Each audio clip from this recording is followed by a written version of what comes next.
Apa beda ghaiz dengan matar? Media, saya sering kali melihat video ceramah, tausiah, kajian berbagai ustadz, termasuk video ustadz. Alhamdulillah banyak sekali ilmu yang saya dapat. Ini mau nanya apa curhat?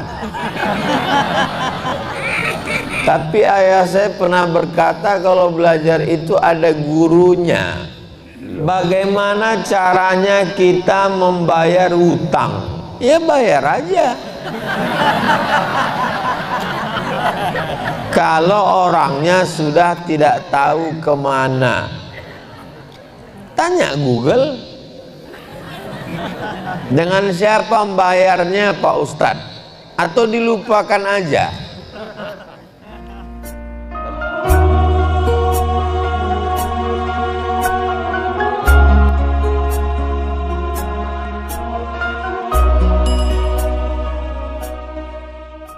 Khairan. Assalamualaikum warahmatullahi wabarakatuh. Ustaz. Waalaikumsalam. Saya Asep. Mohon maaf, Kang Asep inilah yang sudah punya ikatan sedunia. Abdul Somad belum ada persatuannya. Asep udah ada. Dari Pondok Sabilul Mu'tadin mengenai perbedaan al-ghaiz dengan al-matar. Apa beda ghaiz dengan matar? Ketika Nabi sedang khutbah, tiba-tiba datang seorang laki-laki Arab Badui, halakatil amwal. Ya Rasulullah, ternak-ternak saya di kampung sudah mati, kering kerontang. Kebun saya juga mati, tolong doa supaya turun hujan. Nabi tidak mengatakan amtir, tidak digunakan kata matar, tapi digunakan kata ghaiz. Aghisna, aghisna, aghisna. Turunkan hujan, turunkan hujan, turunkan hujan. Kapan penggunaan matar? Fasa'a matarul munzarin. Seburuk-buruk air yang turun sebagai azab. Amtir alaina hijaratan. Turunkanlah hujan kepada kami batu. Jadi dari dua penggunaan tadi, kalau ghaiz itu untuk hujan sebagai rahmat. Kalau matar itu biasanya digunakan untuk sebagai laknat. Mudah-mudahan yang turun kepada kita hujan rahmat, bukan hujan laknat. Pertanyaan anak pesantren tuh ya begini, berkualitas, bergizi dia. Bagaimana dengan agama selain Islam yang awalnya tidak percaya pada Tuhan Esa, tapi ketika hendak meninggal mereka mengucapkan syahadat atau percaya adanya Tuhan, dan Tuhan itu Esa. Kata Imam Fakhruddin Ar-Razi, malaikat maut di keningnya tertulis la ilaha illallah. Supaya apa? Supaya semua orang yang tidak bertauhid pada saat dia mati, pas ngelihat kening malaikat maut, dia baca la ilaha, dan tidak perlu menggerakkan mulut. Kalau nyebut Bang Haji tetap menggerakkan mulut, bolot. Tapi kalau menyebut la ilaha illallah nggak perlu menggerakkan mulut. La ilaha.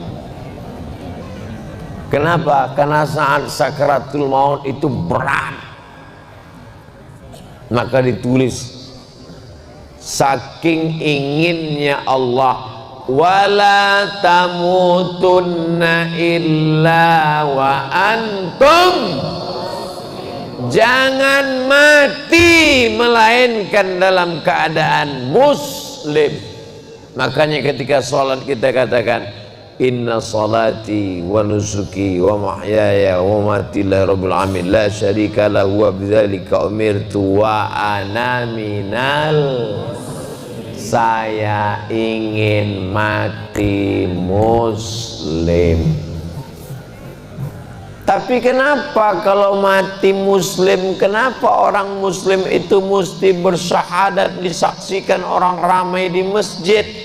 Supaya jenazahnya bisa diurus fardu kifayah, dimandikan, dikafankan, disolatkan, dikuburkan. Kenapa karena nggak bisa mandi sendiri. Maka dikafankan, dimandikan, disolatkan. Bapak Ibu semuanya, selesai sholat Jumat ini jangan pulang. Kita tunggu ada yang mau syahadat masuk Islam. Saudaraku, sesungguhnya yang bersaksi ini adalah semua yang hadir.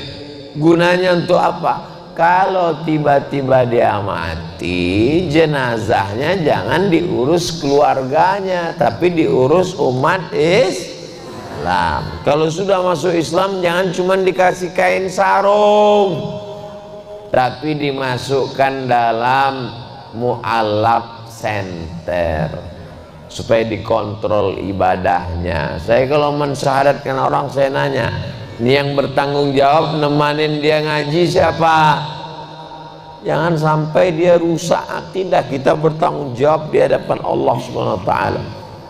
Tapi seandainya dia bersyahadat menjelang matinya itu, maka insya Allah dia husnul khatimah. Allahumma khtim lana bi husnil khatimah.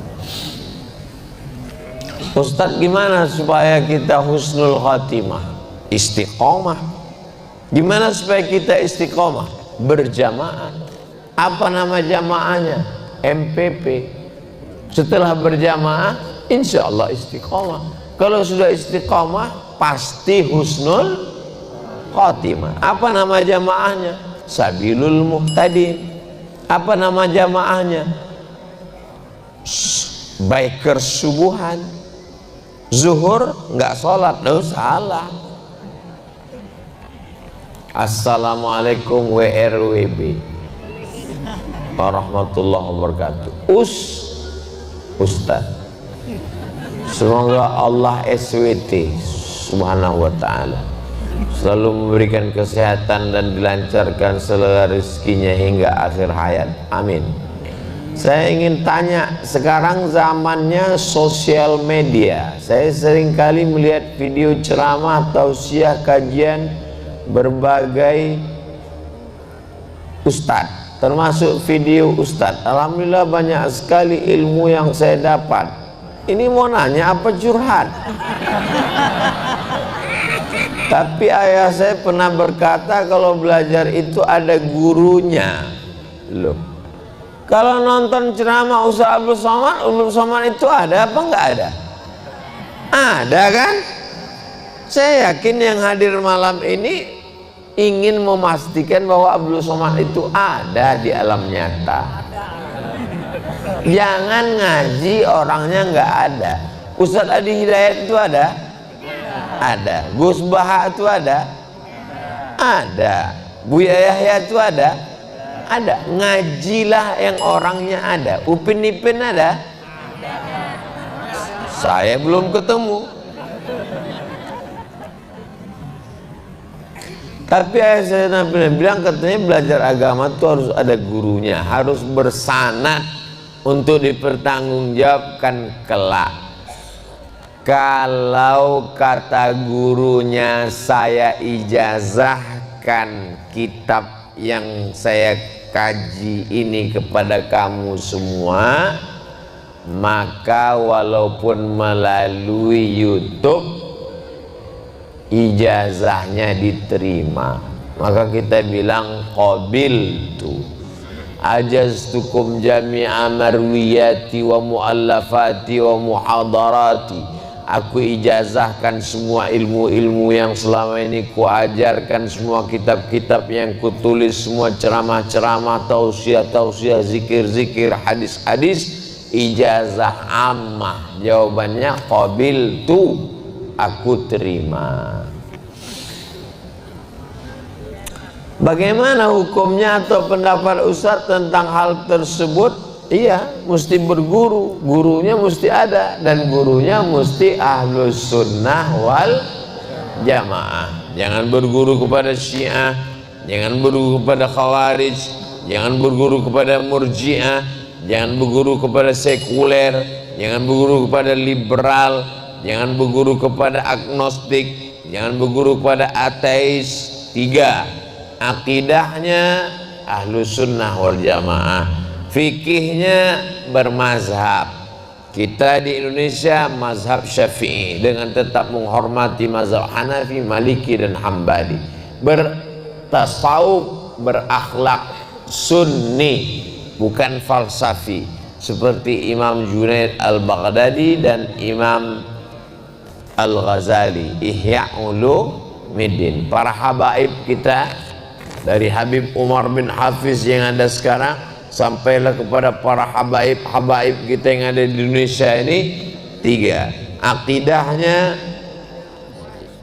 Asy'ari Sunni, fikihnya Syafi'i, tasawufnya Imam Abu Hamid Al-Ghazali.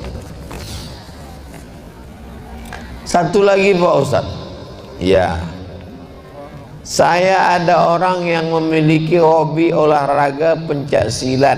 Doakan saya semoga hobi saya bisa bermanfaat bagi agama. Bagus. Coba kalau Ustaz Abdul Somad pencak silat, mana berani bazar-bazar ngejek, patah-patah ginjalnya. Bernilai ibadah di mata Allah. Doakan saya juga semoga saya bisa tembus pelatnas dan juara nasional serta internasional. Di akhir majelis kita doakan semuanya, mudah-mudahan semuanya yang kesulitan-kesulitan dimudahkan Allah. Yang belum ketemu jodoh ditemukan dengan jodoh yang soleh solihah. Yang bilang amin yang belum nikah aja. Anak-anaknya anak-anak yang soleh dan solehah, mati dalam keadaan husnul khatimah. Nanti di akhir majelis kita berdoa semua. Ini kertasnya lebar, pertanyaannya dikit. Bagaimana caranya kita membayar utang? Ya bayar aja. Kalau orangnya sudah tidak tahu kemana, tanya Google. Dengan siapa membayarnya Pak Ustadz? Atau dilupakan aja? Pertama, cari ahli warisnya. Ahli warisnya sudah tidak ada satupun ditemui. Pertama, hitung berapa utangnya. Utangnya 100.000, tahun berapa? Tahun 80. 100.000 tahun 80-an itu emasnya berapa gram? 1 gram. Berarti bayarnya tahun 2022 bukan 100.000, tapi pakai 1 gram emas. Karena yang stabil itu adalah emas. Makanya nikah maharnya pakai emas. Kalau pakai mukena nggak stabil, lapuk. Bagi yang belum nikah, yang udah apa boleh buat, terima aja lah mukena itu. Kalau tahun 80 1 gram emas, bayarnya di tahun 2022 juga 1 gram. 1 gram emas sekarang 1.100.000 atau berapa gitu. Tapi karena kita udah lama kenal, ya udah 1 juta aja. Bayar 1 juta, serahkan ke lembaga yang dinikmati umat, bukan dinikmati personal. Serahkan ke lembaga yang dinikmati umat. Di mana itu lembaga yang dinikmati umat? Pondok Pesantren Sabilul Muhtadin. Nah, ini yang ragu mau bayar kemana? Nah, selesai ini sebelum setan datang, alladzi waswisu fi sudurin nas minal jinnati wan nas, segera temui Habib Jamal Al-Amudi, serahkan. Inilah dia beberapa keping uang emas. Berapa semuanya? Ya sekitar 3 ton lah. Insyaallah berdiri masjid insyaallah. Amin ya rabbal alamin. Begitu caranya bayar utang. Jangan sampai mati belum bayar utang, maka dia terkatung-katung tapi nggak ada roh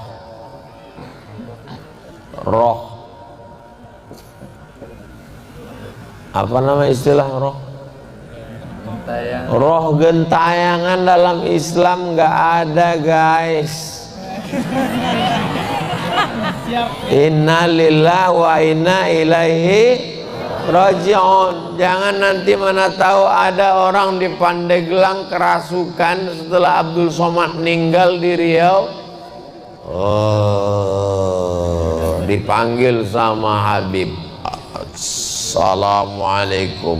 Waalaikumsalam warahmatullahi wabarakatuh. Ini siapa? Saya Ustadz Abdul Somad. Itu bukan roh saya. Roh sudah kembali menghadap Allah Subhanahu wa taala. Lalu itu siapa? Itu adalah jin qarin. Karena setiap manusia yang lahir itu didampingi oleh jin qarin. Jinnya ikut makan dengan dia. Itulah maka baca doa Allahumma barik lana fi ma razaqtana wa qina azabannar. Jinnya enggak ikut. Itulah maka masuk WC Allahumma inni a'udzubika minal khubuthi wal khaba'ith, dia enggak ikut. Itulah makanya sebelum jalan bismillahirrahmanirrahim Allah la haula wala quwwata illa billah, jinnya enggak ikut. Itulah makanya sebelum tidur bismika Allahumma ahya wa amut, supaya enggak ikut. Itulah makanya sebelum hubungan kelamin dibaca doa, jangan supaya dia ikut berkontribusi 25%.